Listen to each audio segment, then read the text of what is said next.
Gate ready with me with some chit chat. तो यहाँ पे मैं एलोवेरा जेल लगा रही हूँ। कुछ टाइम पहले मैंने अपनी डिप्रेशन के बारे में बात करी थी किसी वीडियो में, तो आप लोगों ने ना काफ़ी मुझे बोला था कि आप ही प्लीज़ आप शेयर करें कि आप ओवरकम कैसे करा आपने और वो। तो आज मैं उसके बारे में बात करूँगी। यहाँ पे एलोवेरा जेल मैंने लगा लिया है। अच्छा जी, तो मुझे डिप्रेशन क्यों हुआ, सबसे पहले तो ये बात कर लेते हैं। एक बहुत शॉर्ट सी स्टोरी बताऊंगी, है तो बहुत लंबी लेकिन है इस तरीके की ना शॉर्ट सी स्टोरी। तो मेरे ना पैरों पे एसिड गिर गया था। और जब वो गिरा था, ये 2018 की बात है, और जब वो गिरा ना तो मैं एक्सपेक्ट कर रही थी अपना सेकंड चाइल्ड। तो जब वो वो चीज़ हुई तो उसके बाद ना किसी भी डॉक्टर ने मुझे सही से ट्रीट नहीं करा, कोई चीज़ नहीं लगी, ड्रिप वगैरह कुछ भी नहीं लगा ना, उन्होंने कुछ साफ वाफ करा। तो वो 3rd डिग्री जल गया था। ये रिजल्ट में क्या हुआ कि मेरी ना टांग वगैरह काफ़ी सूज गई और मैं बहुत ज़्यादा पेन में चली गई। और मैं ऐसा अपने ना जो रोज़मर्रा के काम थे वो भी नहीं कर पाती थी, चल फिर नहीं पाती थी सही से। तो बेसिक काम भी ना करना मेरे लिए काफ़ी मुश्किल हो गया था। और मैं सोचती थी कि जिनकी पूरी पूरी बॉडीज़ जल जाती हैं उनको कैसा लगता है। और so I don't want to cry, but ये है। खैर, मैं इन रिजल्ट ना मैं अपने घर के काम नहीं कर पाती थी और मैं कुछ नहीं कर पाती थी। तो जब अल्लाह पाक आपको इस कोई सिचुएशन में डालता है ना, तो वो आपसे ना एक कनेक्शन बनाना चाह रहा होता है। मुझे ये लगता है कि आपसे वो एक कनेक्शन बिल्ड करना चाह रहा होता है। ऐसा नहीं था कि मैं चल फिर नहीं पाती थी, मैं चल फिर पाती थी लेकिन बहुत तकलीफ से, क्योंकि मेरे पैर बहुत ज़्यादा सूज गया था और बहुत ज़्यादा ना वो पस और हर चीज़ ना बहुत खून निकलना, पस और बहुत ज़्यादा वो ना बहुत गंदी हालत में हो गया था, क्योंकि वो बहुत पक चुका था।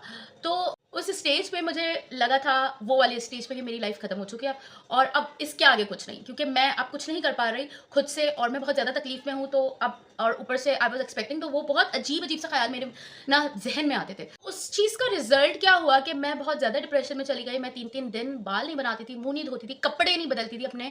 मैं मज़ीद इतनी मायूस हो गई थी। और मायूसी जो है ना सबसे बुरी चीज़ है, मैं समझती हूँ हमारे इस्लाम में। मैं बहुत मायूस हो गई थी अपनी सिचुएशन से, क्योंकि आपको जब सीधा रास्ता नहीं नज़र आ रहा होता ना, आपको लग रहा होता है कि यार दिस इज़ इट, अब सब इट, और अब सब कुछ ख़त्म है और कुछ नहीं अच्छा हो सकता, क्योंकि इससे बुरा और क्या ही हो सकता है ना मेरे साथ। तो तब आपको ना डिप्रेशन फ़ील होता है और आपको सीने में एक ऐसा बॉल सा आपका होता है कि आप ना किसी के सामने जैसे निकालो वो। अब इस सब का बिल्कुल भी ये मतलब नहीं है कि यार आप थेरेपी ना लो। मैं आपको ये नहीं रिकमेंड कर रही कि आप थेरेपी ना लो, बिल्कुल लो, बिल्कुल लो। लेकिन वो भी जो मैं समझती हूँ, जो साइकियाट्रिस्ट होता है और हम थेरेपी ले रहे होते हैं, तो वो भी तो हमारा एक गुड लिसनर होता है ना। तो उस पे मैंने क्या करा, बड़ी कोई देर में करा, लेकिन करा ना। 3 महीने गुज़र गए ना मेरी सिचुएशन को, कि मेरा पैर सही नहीं होके दे रहा और मुझे कोई सही से ट्रीटमेंट नहीं मिली। और टाइम ना मेरी लाइफ़ का और मेरी फैमिली का मेरा बहुत ज़्यादा स्ट्रगल था, क्योंकि मैं ही एक लेडी हूँ अपनी फैमिली में ऑब्वियसली। एंड बहुत ज़्यादा स्ट्रगल था। ख़ैर, स्ट्रगल्स तो हर किसी की लाइफ़ में होते हैं ना। तो मैं यहाँ पे मस्कारा लगा रही हूँ और मैं आज बड़ा अजीब फ़ील कर रही हूँ कि मैं मेकअप करते-करते अपने दुखड़े सुना रही हूँ। यार, आप लोगों को इसी तरह पसंद आता है। अच्छा, तो फिर क्या हुआ ना, मैं बहुत ज़्यादा डिप्रेस्ड हो गई, वो हो गई। तो मैंने क्या करना शुरू करा, तो नमाज़ भी ना मेरे लिए पढ़ना बड़ा मुश्किल था, क्योंकि मैं बेड सही नहीं पाती थी ना, मेरी मैं टाँग को सही नहीं रख पाती थी अपनी। तो मैंने तहज्जुद पढ़ना शुरू करी। तहज्जुद ने मेरे लिए बहुत अच्छा रोल प्ले करा। लेकिन जो सबसे ज़्यादा अच्छा रोल प्ले करा ना, मैं समझती हूँ कि अल्लाह से बात करने पे। मुझे याद है कि मैं बेड पे लेटी हुई होती थी और मैं बहुत ज़्यादा तकलीफ़ में होती थी। तो खैर, बीच-बीच में इमोशनल हो जाती हूँ मैं वो सोच के, क्योंकि वो बड़े बेबसी का टाइम होता है। जब आप बेबस होते हो ना, तो बहुत तकलीफ़ होती है आपको।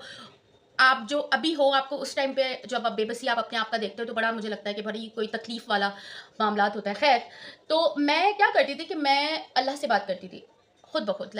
छत पे देख के मैं सिर्फ़ और सिर्फ़ अपनी बात करती थी। और मुझे ना सबसे ज़्यादा जो परेशानी थी ना, वो मेरे बेटे की होती थी। क्योंकि मेरा बड़ा बेटा, और फिर मैं सेकंड चाइल्ड एक्सपेक्ट भी कर रही थी, तो मुझे बस। और फिर जब आप एक्सपेक्ट करते हो तो अजीब-अजीब से आपके ज़हन में बातें आती हैं और वो होता है। ख़ैर, मैं बहुत ज़्यादा बात करती थी। मैंने इतनी लाइक कभी-कभार ऐसा होता है ना कि आप अपनी बातें अपने माँ-बाप से भी नहीं कर सकते। आप अपनी बातें अपने सगे बहन-भाइयों से नहीं कर सकते, चाहे जितनी भी अच्छी बॉन्डिंग हो आपकी। लेकिन आप सोचते हो कि यार, ये मेरे शूज़ में नहीं है, ये मेरी जगह पे नहीं है, ये मेरे लिए। कभी-कभार मुझे लगता है कि हमको ना चाहिए होता है, हम लेडीज़ को ख़ास तौर पे एक लिसनर चाहिए होता है, कि कोई हमारी बात सिर्फ सुन ले चुप करके, हमें कोई एडवाइस ना दे कि यार तुम ऐसा कर लो, तुम वैसा कर लो, नहीं, सिर्फ सुन ले यार जो हमारे दिल में है ना। तो काफ़ी टाइम अगर मेरे बहन भाइयों से मेरी बहुत अच्छी बॉन्डिंग है अल्हम्दुलिल्लाह, बट मैं अपनी बात किसी को नहीं बताती। मैं शुरू से ही ऐसी हूँ कि मैं अगर किसी परेशानी से या किसी तकलीफ से गुजर रही होती हूँ तो मैं सिर्फ अल्लाह को कहती हूँ और अल्लाह से बात करती हूँ। तो मैं किस तरह सही हुई ना, मैंने अल्लाह से बात करना शुरू करी और मैंने ना लिटरली रोना शुरू करा।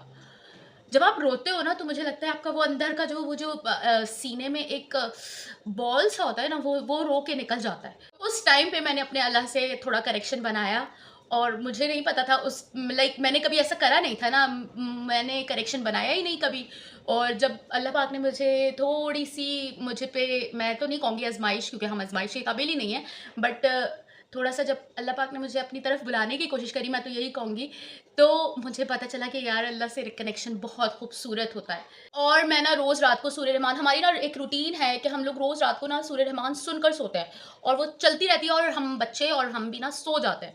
तो वो रूटीन उस टाइम से बनी हुई है कि मैं ना सूर्य रहमान बहुत ज़्यादा सुनी मैंने और मैंने अल्लाह से ना बातें करना नहीं छोड़ा। उस दिन के बाद से, उस टाइम के बाद से मैंने अल्लाह से अभी तक बातें करना नहीं छोड़ा, क्योंकि जब आप, मुझे लगता है कि सबसे अच्छे जो दोस्त हैं वो अल्लाह पाक हैं।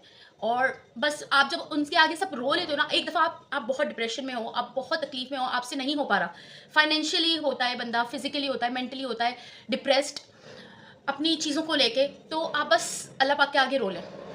और मैं ना हर किसी को कहती हूँ कि यार ठीक है, अगर मेरी कोई फ्रेंड भी बोलती है या मेरी बहन भी बोलती है ना यार, एक कुछ चीज़ के बारे में रैंट करते हैं, तो मैं बोलती हूँ यार अपना कनेक्शन ना अल्लाह से बनाओ, अपना कनेक्शन और अपनी बात ना अल्लाह से कहो।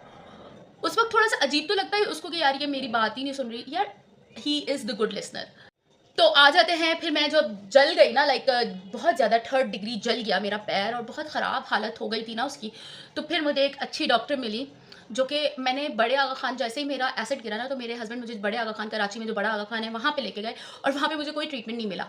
उन्होंने 10 लोगों को खड़ा कर कर ना मुझे बोला, ये तो 3rd डिग्री जो है ना जला है, इसमें पॉलीफिक्स लगाएँ। पॉलीफिक्स लगाई और वो और गंदे से गंदा होता लगा, उसमें इतना पस इतनी ज़्यादा पकने लगा। तो फिर मैं ऐसी जगह गई जहाँ पे सब जले हुए और कि कोई किसी वजह से जला हुआ था, कोई किसी वजह से, लेकिन वो पट्टी वाला सीन था। तो मैं वहाँ गई और फिर वहाँ से मेरा ना पैर सही हुआ 4 से 5 महीने बाद। बड़ी तकलीफ देता वही। एनीवेज़, तो अल्हम्दुलिल्लाह सही हो गया। बट उस टाइम मुझे लगता है चाहे आप फाइनेंशियली या मेंटली कहीं किसी भी चीज़ से ना आप डिप्रेशन में हो या आपसे बोल रहे वो आप बोल रहे हो यार नहीं अब नहीं हो रहा, मुझसे नहीं हो रहा। तो ये चीज़ होती है, ये साइन होता है कि अल्लाह पाक कहते हैं कि मेरे बंदे मेरे पास आ जाओ। और मैं कहती हूँ कि ये इन्विटेशंस होते हैं अल्लाह पाक के तो ये है फाइनल लुक। और मैं अपनी फ्रेंड क्या चाह रही थी तो मैंने बोला चलो थोड़ी बहुत चिट चैट भी कर लूँ। सो यार अपना कनेक्शन ना जहाँ पे बनाना चाहिए वहाँ बनाओ और वही आपको हर चीज़ से निकाल देता है। आपके सामने ना एक पिक्चर आ जाती है कि अच्छा अब आपने यहाँ ये करना है। लोगों की हकीकत, चीज़ों की हकीकत आपके सामने आ जाती है जब आप तकलीफ में होते हो और जब अपना कनेक्शन बना रहे होते हो अल्लाह पाक से। सो यार this was it for the video. I hope ये थोड़ी बहुत दुख भरी दास्तानें आपको पसंद आई हों मेरी। और मुझे ना ये स्ट्रॉन्ग बिलीफ है कि अल्लाह पाक हमें उतना ही टेस्ट करते हैं जितना हमें बर्दाश्त है, जितना हमें उससे बर्दाश्त, हमें हमारी बर्दाश्त से ज़्यादा नहीं आजमाते वो, और हम आजमाइश के काबिल भी नहीं हैं। सो या अगर थोड़ी भी बहुत पसंद आए ये वीडियो तो लाइक कर देना। और मेरी जो इंस्पिरेशन है वो सिर्फ़ और सिर्फ है कम्युनिकेशन अल्लाह पाक से।